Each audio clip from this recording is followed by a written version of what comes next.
Flash, have a great honeymoon. And remember, this is the first day of the rest of your prison term. No, I didn't mean that. Listen, I love Krista. I love you. I'll be here waiting for you when you get back, man. It'll be great. Just the three of us. That was Stewie, my best man, and my best friend back in Big River since we were 4 years old.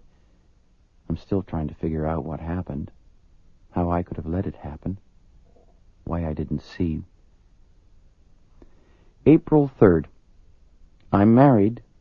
No, that's not when I got married. I got married February the 15th, so it's been like 7 weeks.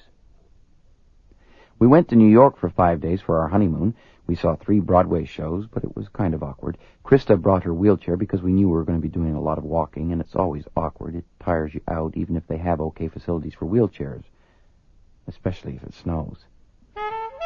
One night we were walking, well, I was walking and pushing Krista along, and there were a lot of people out on the street hurrying this way and that way, and there was a kind of throbbing excitement everywhere, and we passed this club with real steep steps on 32nd Street, and I recognized the name. It was the place where Jay McInerney and Fran Lebowitz and all the hot New York writers go sometimes. You could hear music inside and see people in the windows talking and laughing. And I just, stopped, stood there, staring up at the place. What's the matter? Nothing. Great music. Yeah. Do you want to go in? Can't. It's too steep. Prices or the stairs? Both.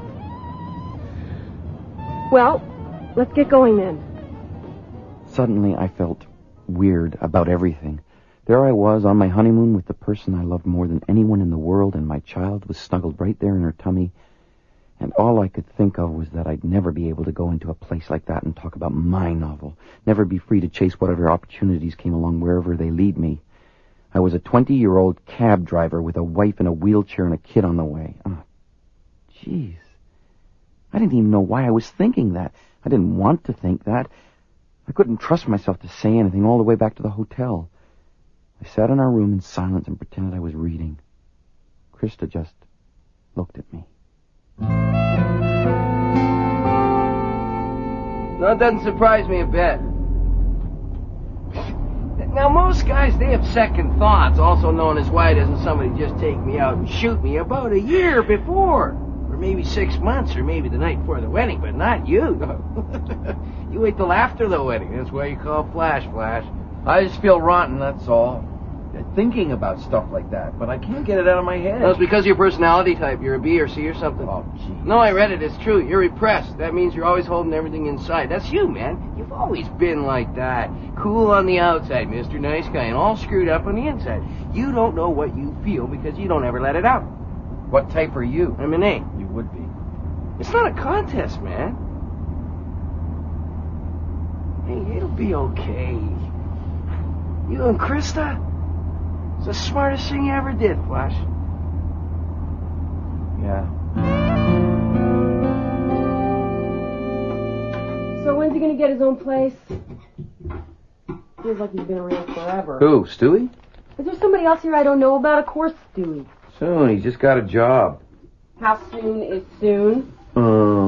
8 days, 22 hours, 14 minutes, and 12 seconds. Dirty clothes all over the place. Never hangs up a washcloth. Half-empty beer bottles, cigarette butts floating around in them. There was a whole package of bacon here yesterday, and now it's gone. Jeez, will you quit screeching? Guess what, Walker? What? You're reading the paper and I'm making supper, right? Right. Yeah, well, now you're reading the paper. I'm watching TV, and no one's making supper, you jerk. Yeah? Well, then I'll go out and eat. Go on, then. I will. Go on! Go on! Don't you... Jeez. We weren't getting along so well, I guess, and we both knew it wasn't really because of Stewie. I was, preoccupied. About being married, or I would have seen something, picked up on something. After the wedding, he stayed with us because he wanted to go to college in the fall. He liked Toronto. And Krista said okay because he was fun and he was my friend. We just moved into this new apartment. It was on the ground floor with a sliding patio door that led right outside, so it was really convenient. Krista loved it. It was all newly painted and it had new carpets, and there was a little bedroom for the baby, except Stewie was sleeping in there for now. and kind of making a mess of it. And then he came in one day and said he'd met a woman. Yeah. Terrific. Yeah, well, she's pretty terrific, too. I mean, I just met her, but what can I tell you? I'm in love. That's wonderful, Stewie. I'm really happy for you. Yeah. Does she have her own place? Hey, whoa, I'm fast, but, this could be a very serious relationship. She's just, like, very, very sweet and gentle and big brown eyes. She's an intellectual. How can you tell? We met in the library, man. The reference library, the big one. I was looking up college calendars, and she was doing some kind of research, so, I don't want to rush things. Tonight we're going to go to a movie, then we'll do the cappuccino thing, and then we'll go to her place. 1 minute, Stewie was roaring around Toronto in his pickup truck with the oversized tires, and the next moment he was in love. It was a little like watching a rogue elephant getting hit between the eyes with a dum-dum bullet. Suddenly, all Stewie wanted to do was be with her, and if he couldn't be, then he'd just hang around her apartment, lying on the couch, watching Fred Astaire movies, or just staring up at the ceiling with a goofy look on his face. And you knew he was thinking of her. Leanne. She wears a wig. Who does? She does, Leanne. She has to. Why? Is there something wrong with her hair? No, it's great. It's blonde. She showed it to me under the wig. No, it's something else, like... It's private. Oh. Okay. Yeah, that's okay. Well, it's like she's married. Oh? Yeah. Her old man, he's like a lunatic. When she was away at some teacher's convention, he threw some kind of jealous fit, and when she got back, he was gone. There wasn't one stick of furniture left in the apartment. He got rid of everything, her clothes, her jewelry, everything. About a week later, he grabbed her in this parking lot, shoved her head right through the glass in her car window. Oh, God. Bastard. So, yes. She's sort of on the run, trying to hide from this guy. Oh, I feel so sorry for her. And I feel angry, too. She says don't worry about it, just be her friend. That's right, Stewie. Just be her friend. I'm trying. It was about another 3 weeks before Krista and I first met Leanne. Stewie was even crazier about her than before. He was washing his clothes twice a week, and he was growing a red beard to go with his red hair because Leanne liked men with beards, especially if they were neatly trimmed. She was shy and didn't want to meet anyone, but Stewie thought it would be good for her, get her mind off her crazed husband. Besides, he wanted to show her off. So Krista and I just happened to be sitting in a restaurant on Carlton Street when Stewie and Leanne came in after seeing the show. Hey, look! Look who's here. Hey, Stewie, how you doing? Hey, hi, guys. What a surprise. What are you doing here? man. We were thinking about buying a Dougie Gilmore sweater, but it was too expensive, so we came in here instead. Yeah? Who for? Well, me, of course. Sit down. I mean, if you want. Yeah, sure. Leanne Carson. This is Krista and Flash. Walker, the weirdos I live with. Hi. Hi. Yeah, and this is Leanne. Hi. Oh, come on, sit down there. Stewie talks a lot about you, Leanne. Yeah. Nice to meet you. Thanks. So you're just sitting here? Yeah. Yeah. Well, we're eating, of course. And that's why we're here, why we came in. Yeah. Oh. You wanted to get a Dougie Gilmore sweater, right? Yeah. I bet Leanne doesn't even know who Dougie Gilmore is. No. Yeah, you see? Leanne's a teacher. Well, she's not a teacher right now, but she used to teach. Where was it? At the Allenby Public School. Allenby Public School, wherever the hell that is. Oh, pardon my French. She reads a lot of books, don't you? Stewie thinks it's remarkable that I read books. Apparently he's never seen anyone read a book before. Ah, sure I have. Flash here, he reads books all the time. He even wrote one. Hey, maybe Leanne could read your book sometime. Sure. Novel. Oh, I'd love to. I'll look for it in the library. Well, it's not in the library. It's not published yet. Oh. No, right. It's just It's like a manuscript, but it's making the rounds, so I'm hoping. Someday. Yeah. Well, good luck with it. Thank you. Stewie, I'm afraid I'm going to have to run now. Why? Because, are you coming? It was very nice to meet you. Yeah. Nice to meet you. Yeah, well, we gotta run. See you later. Hey, wait up! Isn't she great? Oh, rats. I didn't even get to ask her how big her place was. Like, does she have an extra room? Or a wide bed or She something? seems kind of sophisticated for Stewie. Anyone who can put one foot in front of another one is too sophisticated for Stewie. Well, then, that leaves you out. What? Oh, jeez, Krista. I'm sorry. I didn't mean... Krista, don't go, Krista! Oh, my God, what did I just say? What am I doing? Krista was out of the restaurant and hurrying down the street before I could pay our bill and get out the door. I caught up to her just as she was starting down the steps into the subway, even though we'd driven downtown. I came up behind her, put my hand on her shoulder, and she wheeled around with one of her crutches and nearly took my head off. I let her go, and she labored slowly down the stairs and disappeared into the crowd. Hey, Hey. you want one? Nah.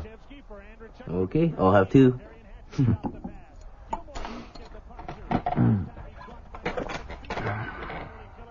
She's still not talking.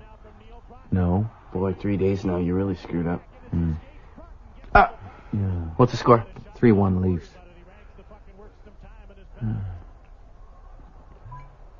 So what are you gonna do?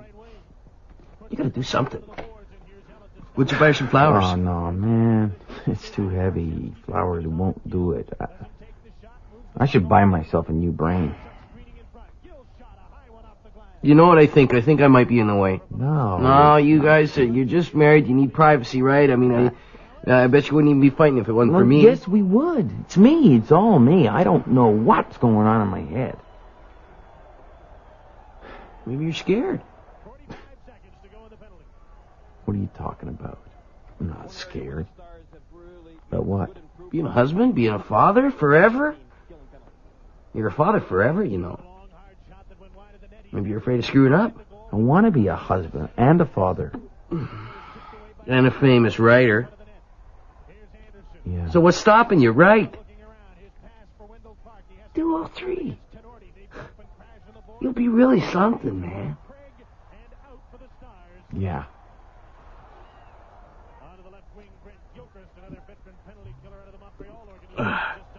You sure you don't want the other one? No.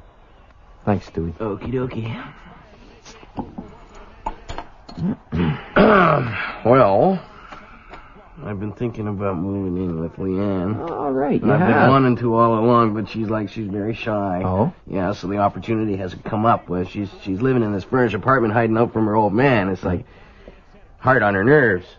She has a hard time, relaxing. Relaxing. Yeah. You know. Oh. Relaxing. Shut up. So that's why I'm still here, man. Just so you know. So do you think she's going to, relax soon? I don't know. Oh, why am I laughing? I'm going to go nuts and I'm going to start climbing trees, man.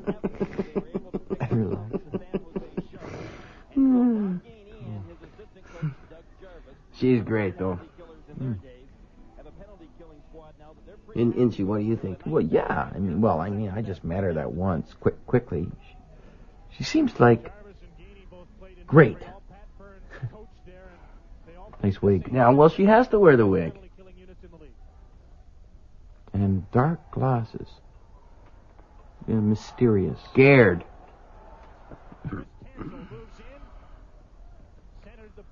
Last night was sort of weird.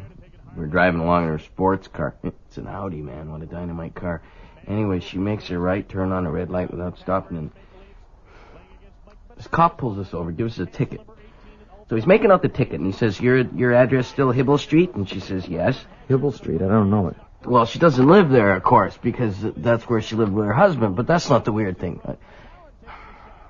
I go to put the ticket and her ownership back in the glove compartment, and I notice on the ownership her last name's Benbrook, not Carson, so I ask her about it, and she says she's reverted to her maiden name. Well, that makes sense. Yeah, but what I didn't tell her was that I saw the first name, too, and it wasn't Leanne, it was Justine Benbrook.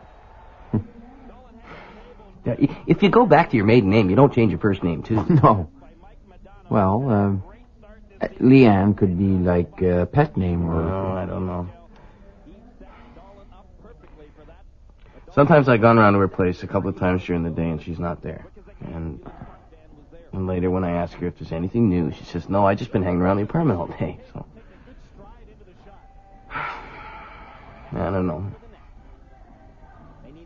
I think there's something going on that she's not telling me. I really love her. I want to find out, and I don't want to find out, you know? Yeah.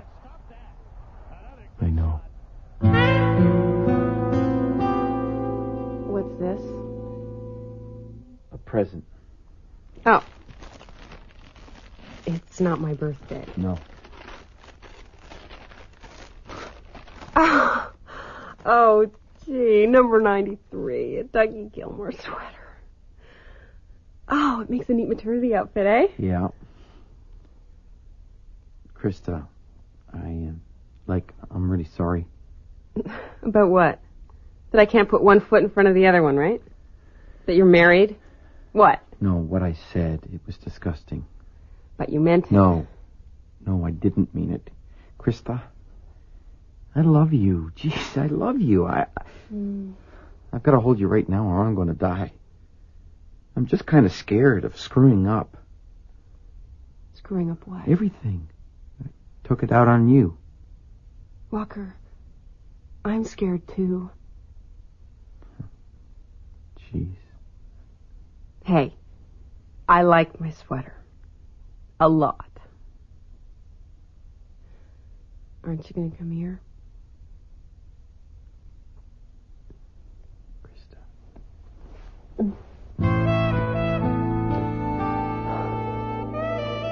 Once Krista and I got things straightened out a little between us, it was like breathing again, like coming up for air. And then I did start to think a little more about Stewie.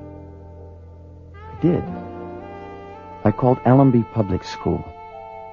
Neither a Leanne Carson nor a Justine Benbrook had ever worked there. No kidding.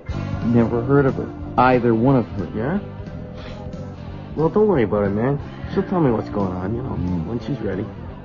But thanks for looking out for me. Things are going great. Oh, yeah? Yeah. Man. Ah. Sounds like she's more relaxed. Tell me about it. Look, I think I'll be moving out soon. If you guys don't mind. No, that's all right. But remember, Toronto's different than Big River, eh? It'd be nice, you know, if you knew who she was. Stewie just grinned at me, didn't even look like Stewie with his trimmed ad-man's beard, and ordered another round. I had just one more. I had to get home to Krista so we could have supper, go into work, Krista dispatching, me driving cab. Stewie was going to meet Leanne later. He gave me the thumbs-up sign, and I waved as I left the bar. Oh, I'm pregnant. I can't remember anything. What's Leanne's last name again? Carson, you want some more liver? I hate liver. The doctor says eat liver, eat liver. Not that name. The other one. Justine Benbrook. Right. Benbrook. Here. Why? Well, I was with Daddy again today going through some of his books. And he took a real loss on a company called Benbrook & Son, so I noticed the name. They were a holding company for a franchise food outfit. Down Home Chicken. They went broke. Yeah. And they have a lot of ex-franchise holders and creditors and investors after them, so I just thought if she's one of those Benbrooks, maybe that's why she's hiding. I mean, the woman is obviously hiding. Yeah, but to avoid what? Maybe some kind of writ? A subpoena? Right? Or trying to squirrel away some asset somehow? Maybe. It still doesn't explain what she'd want with Stewie. I mean, if it isn't love, if she is that Pembroke.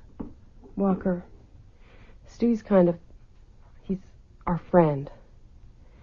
You better find out.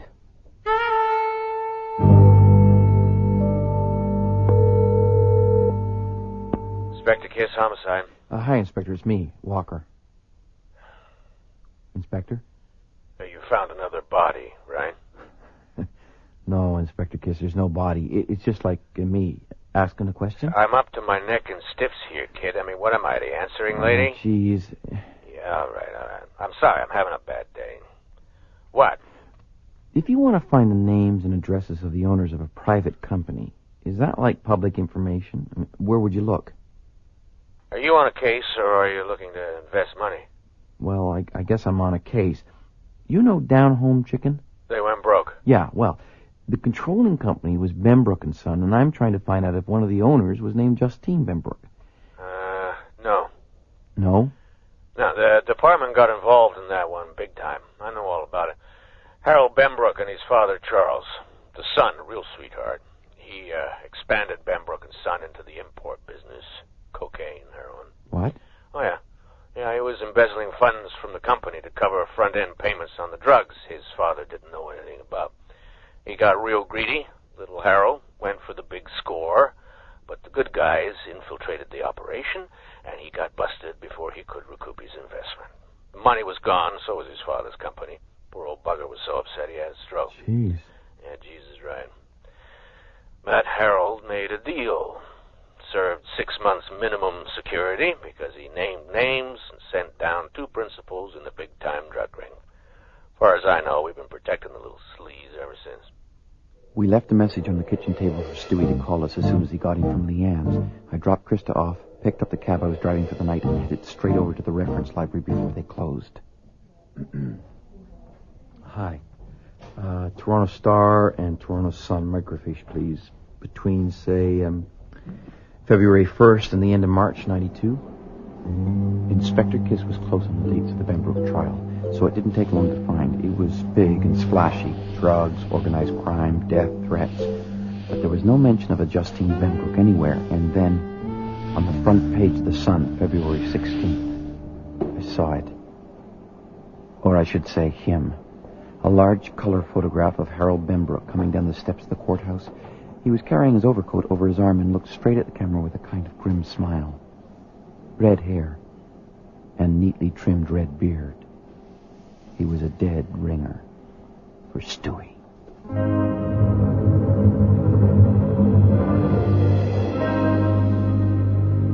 Krista? Krista! Hey, Walker, you find anything out? Oh, yeah, Stewie's in trouble. He's in real trouble. Have you checked back at the apartment? I just called. He's not there, but... Oh, geez.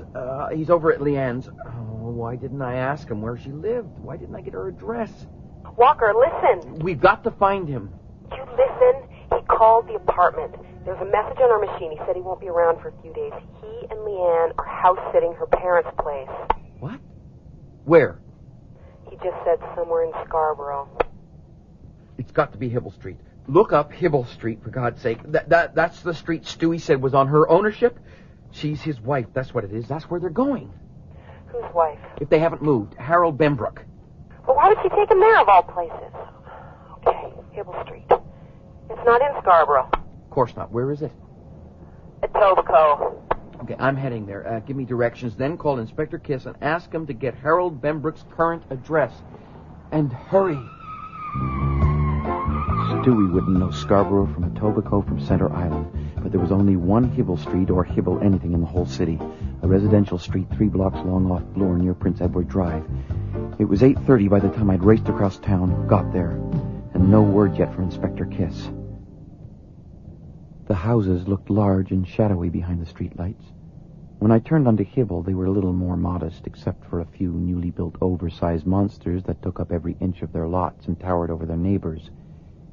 I knew Leanne, a.k.a. Justine Pembroke's car, was an Audi. Stewie made such a big deal out of it. I had 3 blocks to cruise, looking for, kind of praying for, her car. I didn't see it. Instead, about a block away, I saw Stewie coming out of one of those monster houses, trotting down the steps towards the sidewalk. I knew right away it was Stewie. He might have looked like Bembrook, but his walk, just the way he carried himself, it was Stewie all right. Oh, you stupid bugger, I thought. I'm so glad to see you. Then I thought, what's he wearing? He crossed the sidewalk and went around to the driver's side of the station wagon. He had on a kind of terry cloth bathrobe and slippers and a windbreaker thrown over his shoulders to keep off the chill. He opened up the door, got in. And then I knew. Oh, God, I knew. I started to blow my horn, raced towards him. Stewie! Stewie! Stewie! Oh, my God! Stewie! Stewie! People started to run out of their houses from all over the place, everyone crowding around. No one able to get to the station wagon, a mass of flames, and Stewie, like a dark shadow, inside, crumbling. And she, Justine, a raincoat wrapped around her, coming down the steps. Oh, my God! Oh, my God! That's my husband! You killed him! And she held her face in her hands and cried, and somebody came up and comforted her. The next time she looked up, she saw me, standing there, staring straight up at her, like an angel of death. I stared right at her, and she recognized me, and her face just fell apart.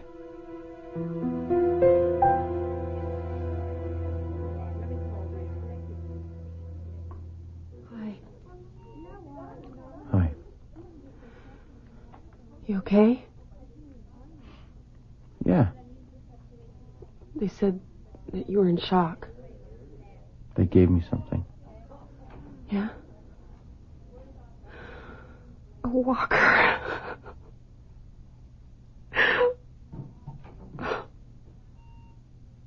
I let him down. I let Stewie down.